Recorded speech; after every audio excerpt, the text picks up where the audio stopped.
বেশ কয়েকদিন জ্বরের সঙ্গে যুদ্ধ করেছি। ইভেন আমার ফ্যামিলির সবাই জ্বরে আক্রান্ত। আর এই ভাইরাস জ্বর একবার হলে তো সারতেই চায় না। অনেকদিন পর তাই নিজেকে একটু টাইম দিলাম। একটু সাজুগুজু করলাম, একটা মায়ের শাড়ি পরলাম ছাপার আর কি। একটু হালকা লিপ কালার দিলাম, দেন ছোট্ট এই ঝুমকাটা পরে নিলাম।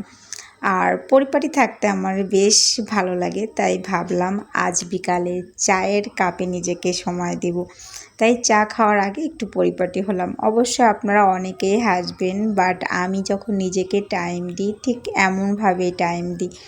দেন হালকা একটু কম্প্যাক্ট পাউডারের টাচ আপ দিলাম। আফটার দ্যাট এই ব্লাশনটা একটু হালকা করে দিলাম, যেহেতু ঘরে সাজতেছি, বাইরে কোথাও যাচ্ছে না। আর আমি কিন্তু সাজুগুজু করতে ওইভাবে পছন্দ করি না, হালকা একটু টাচ আপ দিলাম আর কি।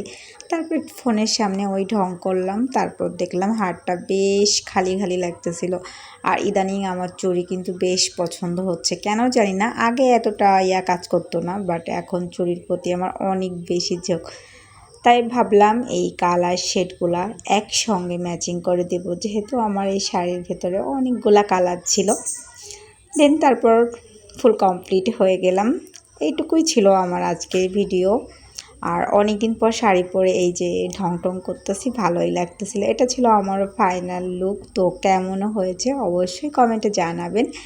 অ্যান্ড আমার মতো এরকম ঘরের ভিতরে কে ঢং করেন সেটাও জানাবেন। অবশ্য মেয়েরা একটু এরকম করে। তো আজকের ভিডিও পর্যন্ত। আল্লাহ হাফেজ।